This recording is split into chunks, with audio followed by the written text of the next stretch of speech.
So I just put this on. Yeah. That's it. Okay. Awesome. Thank you so much for having me. It's been great working with everybody, and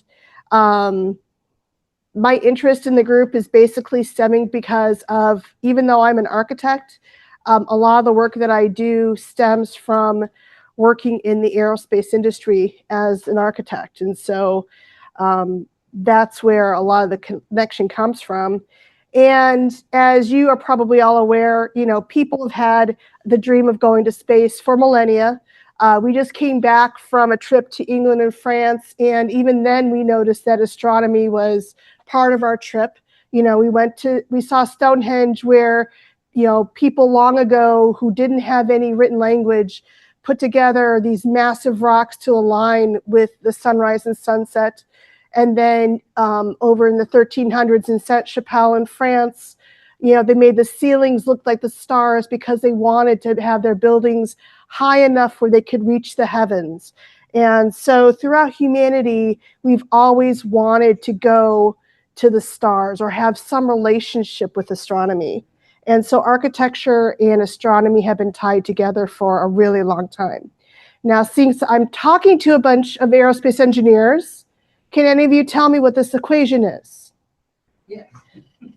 What is it? It's the delta velocity. In fact, they use that equation to calculate the home and transfer trajectory to Mars and back.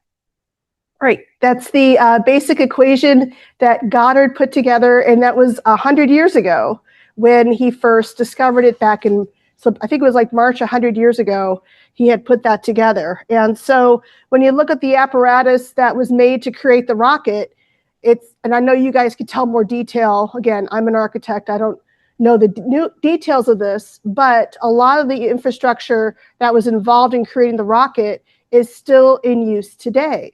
For example, the gasoline tank, the oxygen cylinder, the igniter, the needle valves, all of the lines that go into it.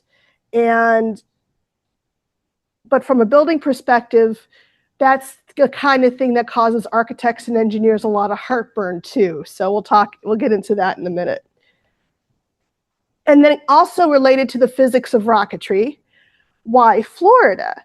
So Florida, as part of the whole continental North America area, the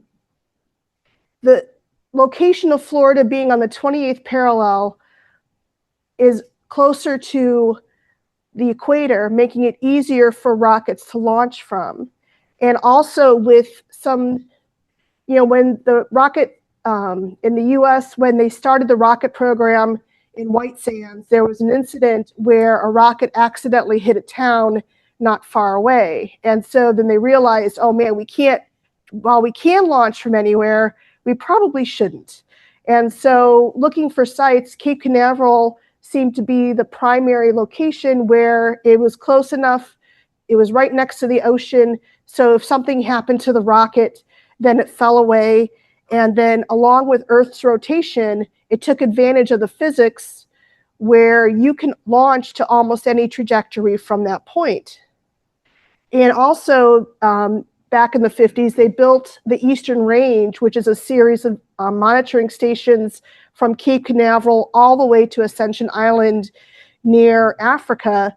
And those are still in use today to track launches and make sure that they're running safely. And the Cape has enjoyed this favorable site location for well over 80 years. And right now it leads the world in the number of launches. Last year alone, Cape Canaveral had a third of all launch sites with 109 launches total, which broke a record from a single spaceport. That plus Vandenberg launches, more than half the launches worldwide occur in the US, whether it's Cape or Vandenberg. Right now, our launch cadence is roughly almost once a week in comparison to what it was before. And so with the repeated launches over time, we've moved past the point of can we go into space to now, how often can we go into space, or can we go into space repeatedly? And so the expected cadence of launches is almost reaching a point where it may be more than once a day. So what does this mean for the launch facilities that support this effort? And I think if you step back a second to think about what supports launches, most people, and I know you guys don't, but most people think about launches. They think about the launch tower, maybe a water tower, of course, the rocket and the countdown clock. You know, launches happen so quickly and so frequently around here, people forget of all the infrastructure that goes along with it. And so this is Slick 41 for ULA, which is pretty typical for a Cape Canaveral launch site with a variety of structures and equipment needed to build, maintain, and launch the rocket. And so the variety of services that support the launch that need to work perfectly in order for the launch to occur. The rocket is only one subsystem of the complex that is needed to make the launch successful. So, you know, for example, you have communications towers, of course, the launch tower, the launch vehicle, there's lightning protection systems because you're in Florida, mission ops areas, fuel systems, transportation, both rail and road, facilities, and other supporting structures. And all of these have to be maintained and working perfectly in order for the launch to happen. And so every step along the way, there is a facility associated with it, from the vehicle processing to vehicle integration, where they integrate the systems, such as the VIF over at NASA. You have payload operations, where the payload is created and assembled, the launch pad itself, mission control, which monitors systems, and even the recovery systems out in the port, where there are wharfs that takes the vehicle that is launched or whatever is remaining and brings it back to port. And so failure anywhere along this ecosystem will interrupt launch readiness. And so that now going into each the physical part of the facilities. So for vehicle assembly, those are more general buildings where you're creating the structure itself, integration and testing. Payload processing, where there's more environmental control, your typical clean room with the environment that goes with that, along with heightened security and mission readiness issues. The launch complex, where the majority of your fueling occurs, and the safety measures that go along with that, along with road access and support equipment. And then mission operations, which has the ability to command, track, and have the decision authority for go, no-go operations. And the utilities within those facilities are also mission failure and mission critical as well. Of course, electrical systems, which have primary backup power, thermal systems to ensure the buildings are kept cool and comfortable, as well as mitigate any extra heat that might be resulting from the equipment that's in there. Water systems for fire, deluge, and operations. And then, of course, the commodity systems for liquid oxygen, liquid nitrogen, and other cryogenic issues. And some of the other smaller infrastructure that nobody notices until it fails. The roads, stormwater, site lighting, cyber networks, warehousing, fire protection, maintenance, and communications. All of these are critical, and they're kind of the thing that's nobody notices until it fails.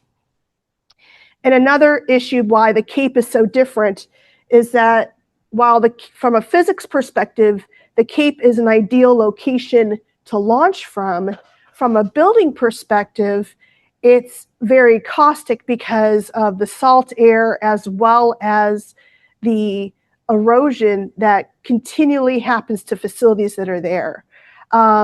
Because of the salt air, we can't use regular metals for our systems. We have to use stainless steel, aluminum, galvanized metal that is not as corrosive or resistant to corrosive. Even some of the systems that we have, even if we build it with those metals, they will still corrode faster than the majority, than even if you come 50 miles inland to Orlando. The heat, the extensive heat with it being outside in Florida, plus the humidity, the amount of lightning that these structures create, have extensive lightning systems that have to be protected, plus national security. These have a lot of secret and top, sensitive materials contained within.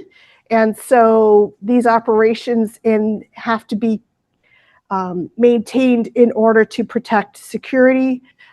These run 24/7. So we don't, like a lot of facilities, they may stop after regular business hours.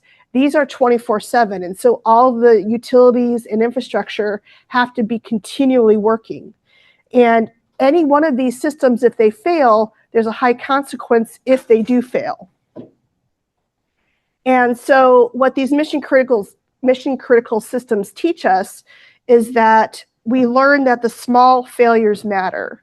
It's not just the bigger systems that you have to pay attention to, but knowing all of the systems as a whole and what their status is to ensure that their reliability is kept intact.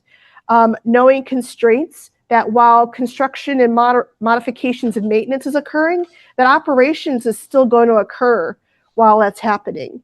And then the leadership to be able to decide before the systems fail, and the ability to be able to monitor while systems are being worked on.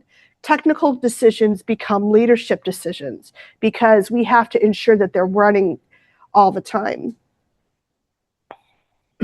And because the launch cadence and the amount of launches that are occurring, it's definitely changing the infrastructure demand.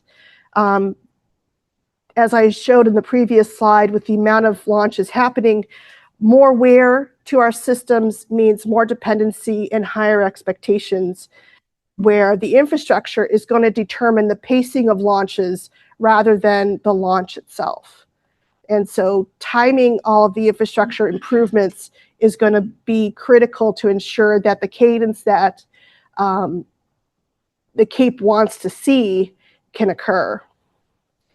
And so what we do is we look at resilient infrastructure, and this is a listing of, this is like a frequent, word, we have the word resilient, and we have standard methods for using these resiliency methods. I'm not going to go to each one of them, but these are some of the things that we do for the different systems to ensure that each of the systems are working operably and at their optimal level, and be able to track them on a regular basis to make sure they don't fail. And so one of the strategies that we use a lot is redundancy. And redundancy isn't duplication. Redundancy is a backup measure to ensure that there are alternate solutions and methods in case something fails. So for example, a power generator, you may have a regular power system, but you'll have a generator system there on base as a backup. So if something should happen, it'll be able to click on right away. If you have a telecom system, you know that you have backup systems in case it works. The backup capability, and I know they both look like power, but one could be a generator, the other one could be more of telecommunications, to show that there's different paths in case something fails.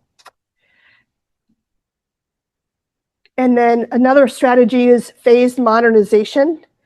And so in order to maintain the mission, what we'll do is we'll keep the systems online while the mission is still on track. So that way things aren't, reduce the outage risk. Like if you have to replace an electrical system, you bring the electrical system while the other one is still online, and then have a small outage versus waiting for the other component to be online before you replace it. And then you also deliver incrementally. You don't deliver everything at once with the risk that something could be damaged. What you do is you do it in smaller chunks that are easier to manage and easier to replace in the event something happens. And again, you reduce the outage risk, you reduce the damage that might occur. And then designing for continuity, physical hardening, what we see a lot, especially for our buildings in Florida, is that we'll design for a specific wind speed or wind load where the infrastructure is stronger than what the mitigated risk will allow. Operational hardening where we train and prepare people so if an event happens, you have the strategy to take care of it, as well as programmatic hardening, where if something critical were to happen, we align resources and governance similar to our emergency measures during hurricanes to make sure that everything is in place by the time some emergency happens. So we try to plan for the event, we try to survive it, recover, and continue, but we have plans in place for that to occur. And again, our leadership decisions based off the infrastructure, we try to make a judgment call on what priorities to happen first. And you'll see a chart of the different projects that are happening at the Cape, and that's where this falls in. And so we try not to defer infrastructure upgrades because it becomes an operational risk. And so what we do is we have predictive maintenance. We create digital twins like we have here at UCF with the modeling. We use Revit. We use a lot of engineering and mechanical modeling. We try to integrate more smart utilities, which monitors and meters the different utility structures that are there. We have integrated operations between multiple groups to ensure that everybody is talking to each other. We have adapted infrastructure so that are more modular. So if we changed out recently from large cooling towers for mechanical air and ventilation systems to smaller cooling towers that if we need to change them out, we just change out a smaller unit, and it's not as impactful as some of the larger ones that we had on base before. And then autonomous monitoring, also known as building automation systems, where they give information over to people who will help monitor and ensure that those systems work. So I'm sure this is the stuff that you're kind of more interested in. So right now, there are a lot of projects at Cape and Patrick where we are in the process of upgrading the infrastructures throughout. Now, I'm just showing you the Cape side, the Space Force side, not the NASA side. NASA has their own stuff, but with the Cape, right now we've had about 70 projects that have gone through regular infrastructure facility and upgrades. The launch pads along the coastline, making sure that all of the launch pads have been upgraded with some of them are looking at tower replacements. Some of them are looking at fuel line replacements. Some of them are looking at general maintenance and support upgrades. Mission support and control areas. There's a lot there. This is the central industrial area at the Cape. And what we've done is we've zoned the commercial area from the government and the other support areas. And I don't know if you can read them, but there's a lot of general infrastructure upgrades that were taking place there. We can go in more detail after the presentation if you want. And then mission support, they're doing They're doing a new mission support area at the Cape for the operations center right next to the MOC to try and decentralize the mission support areas. And we're also doing the same thing at Patrick, where we have several projects along Patrick where we have to do upgrades too. Again, both of these facilities, both of these campuses are well over 60 years old. And so the process of upgrading all of them takes a long time. And so this chart is a roadmap summary. I know it's really hard to read it, but this is kind of the process they go through to look at all the different projects they have and how they place them on their roadmap to determine what year things get done. And so we work with the Cape on establishing priorities to different infrastructure projects. Projects have developed all the way past 2030. And so then they reach a point where they need to start redoing infrastructure again. And so it becomes a cyclical loop. And so the future of space is basically more than just rockets. The launch vehicles will define the mission, but the resilient infrastructure determines whether the missions happen. And so that's where the work I do comes in. And so making sure that all of the systems and utilities that go in are ready to adapt and they're built to endure, as well as help support the future launch systems that are coming. That's it. Any questions? Yes. Very well done. So I know there's time for design. You have to design these things. Mm-hmm. Do you have to take into account, or do you, I guess it would be wise to take into account what's being planned as far as what launch sites, what rockets, what kind of support requirements they have, right? Mm-hmm. So do you have the same kind of view looking out like 10, 15 years for that? Yeah, that's where we work. Go back to this slide. That's where we work with them to help them establish priorities. Is this only Patrick? This is only Cape. This is only SLD 45. Yeah. So this is not the NASA side. So the interesting thing about the Cape, there's 3 owners at the Cape. There's SLD 45, there's NASA, and there's Space Florida. Because Space Florida deals with the commercial side that's not on NASA property. So it's like trying to herd cats to get them to talk to each other. And at the same time, they're like, why are you talking to this guy? And why are you talking to that guy? When everybody should be talking with each other. And one of the things that we're trying to get them to do is look at collaborative utility systems, collaborative fuel systems, collaborative electrical systems. Right now, a lot of the electrical systems are either being fed from Titusville for the commercial areas or being fed from Cocoa for the 45th and for part of NASA.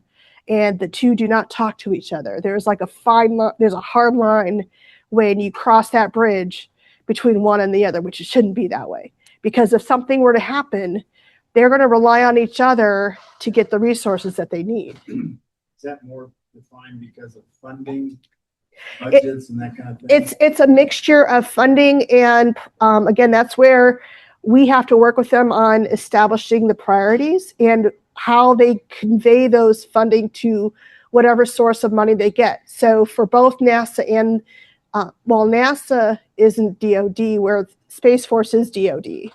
Space Force just got a huge input of money, which is why they're able to create this, where the commercial side, the SpaceX, the Blue Origins, Resilience, they all have their own private sourcing. So they're just going to, I think that's one of the reasons SpaceX really got as far as it did, is because, hey, here, I already have my toys. I don't need to buy toys. I already have my toys and I can build them right here. I just need the lease permit to help build them, which is why they're able to build the new integration facility that they're doing now at the Cape, because they're able to have their own resources as opposed to waiting for resources. But even then, SpaceX has to go through the same exercise because they have the same infrastructure needs as everybody else.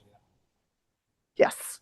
Yeah, there's a whole series of launch pads all down the coast there from the old Apollo days. Mm-hmm. Now, are you guys looking at putting any new pads in? Or are you only going to use the existing ones and recondition them? That's the first question. The second question is there's a lot of new companies coming out to the Cape. So we all know about SpaceX, but you've got Jeff Bezos and you've got a few others. Some of those launch sites themselves, the pads, are more advantageous for various reasons than others. What happens when you get two or more companies competing for the same pad? What's the process? So the 45th who they lease out to those companies the use of the pad. So even though SpaceX uses 39A, they get permission from the 45th or from NASA, depending on where the launch pad is. They get permission to use it.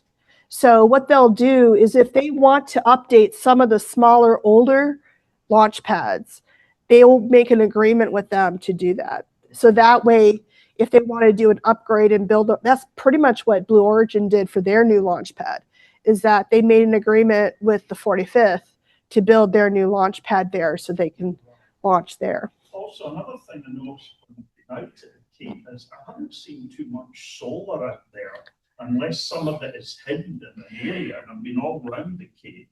The only solar that they do some solar, but the problem with solar is just that it takes up a lot of real estate.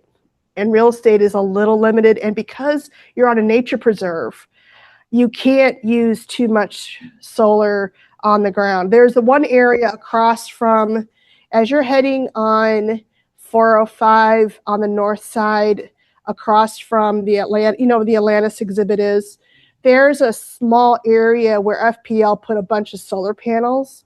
I don't know what that's serving, but I do know that it's almost like a 10-acre site with solar panels on it. But how effective that is, yeah. But that's the problem, is that solar, and even if you do it on, even if you do it on the roof, part of the problem too sometimes with solar panels is the reflectivity. And what about wildlife?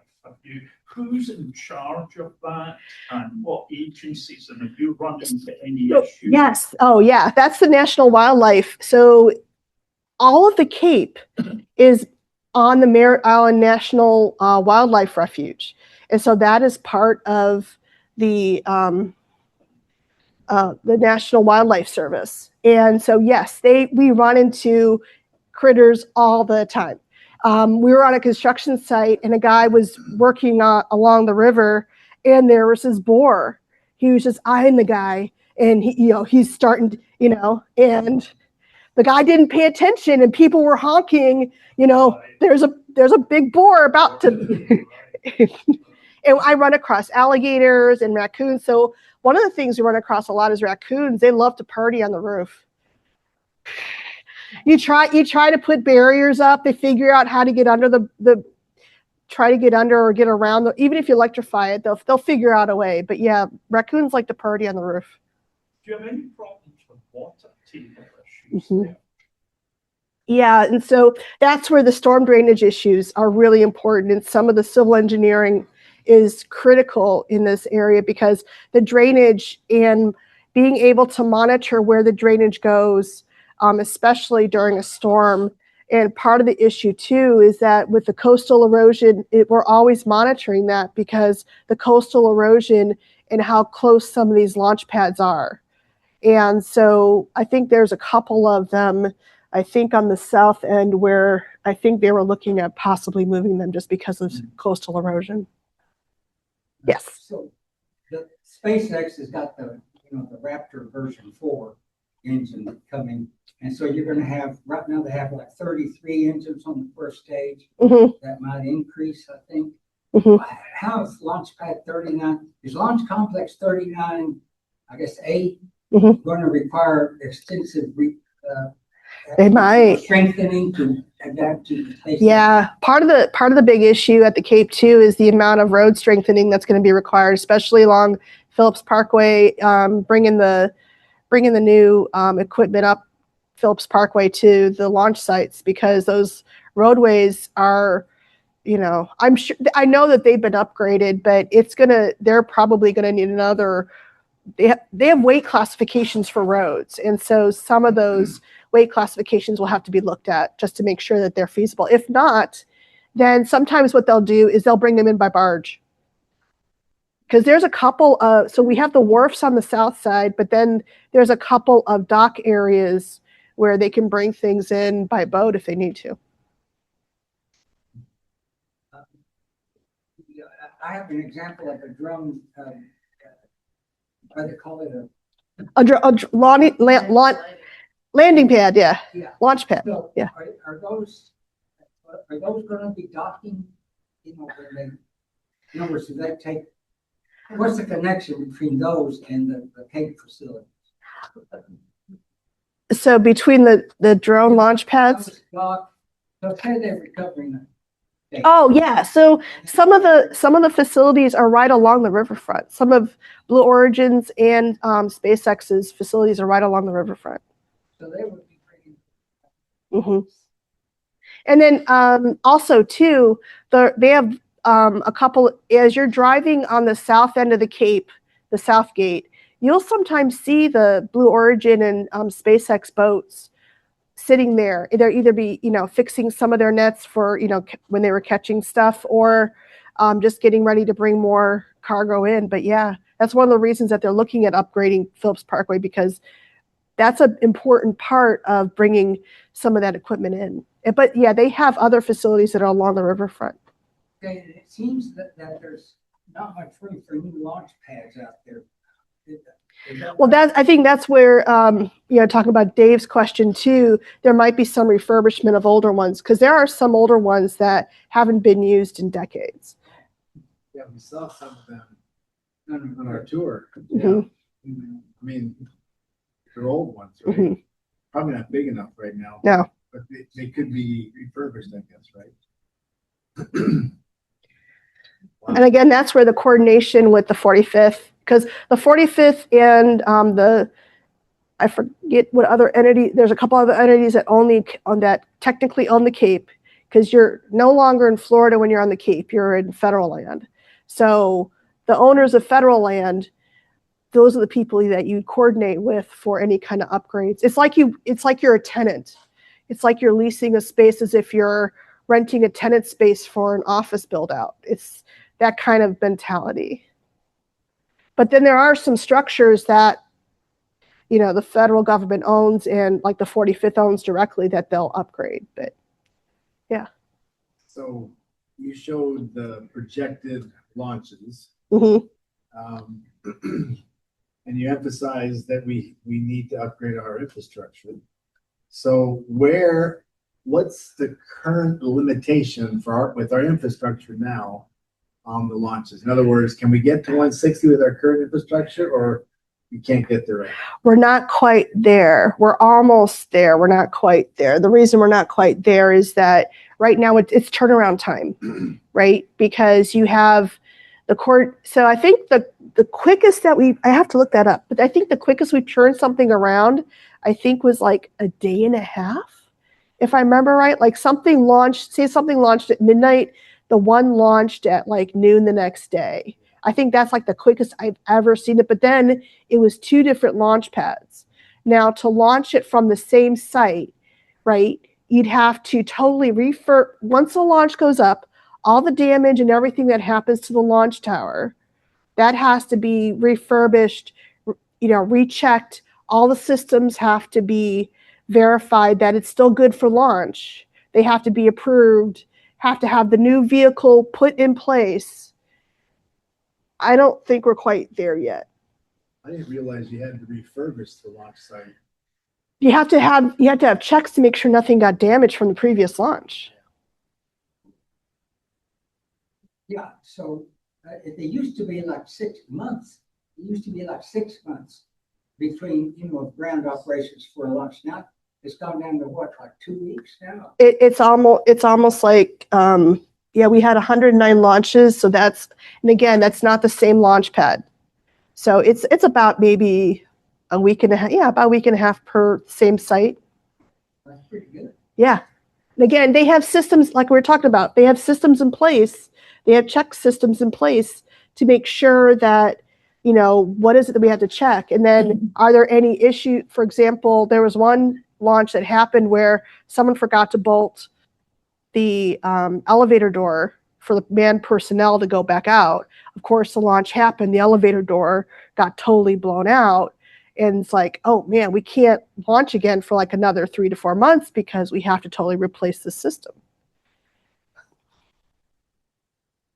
So Can we get to 120 launches? Is that what that says this year? They're trying. So is that doable with their infrastructure right now? That's what they're trying to do. Yeah. Again, there's a combination of things that make it happen. I mean, they did 109 last year. So it looks like the curve decreased based on what it was doing. Is that because of the infrastructure that has that? Okay, so we're already limiting.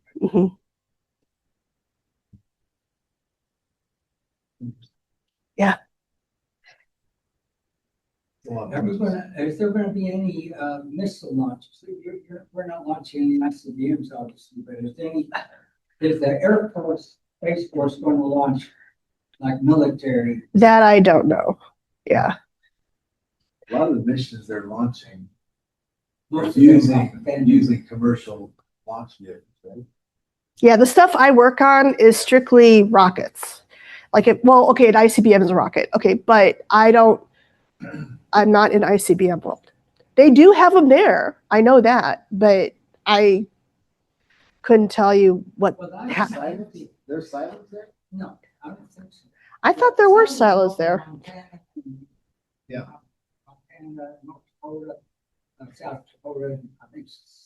But I was asking about missiles, like missiles that launch the NRO satellite. Those are launched out of Vandenberg.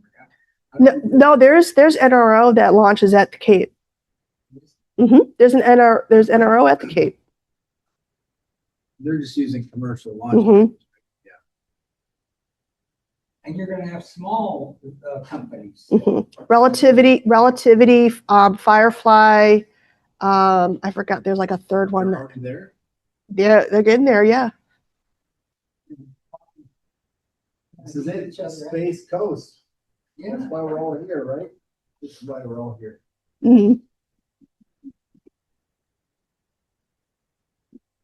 Any more questions before we show there's somebody here? All right. All right. I think there's one more question. Okay. Do you have to do certification? Yes. On some of them, not on these, no, but we, because the federal government requires energy efficiency and environmental protection, especially here, there are a few projects that do go for LEED certification. That slow it down?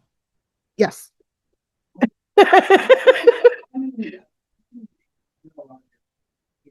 Ground operations. I have no idea. There's like tens of thousands of people that work there. Yeah, there's a lot of people here. But most importantly, how many architects are there? Not many. So there's 4? Maybe more than 4, but there's probably, when I used to work at the Cape, and there was probably about maybe 20 of us.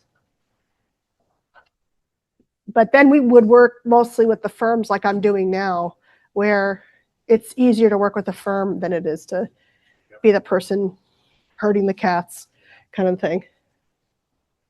Very cool. Yep. All right.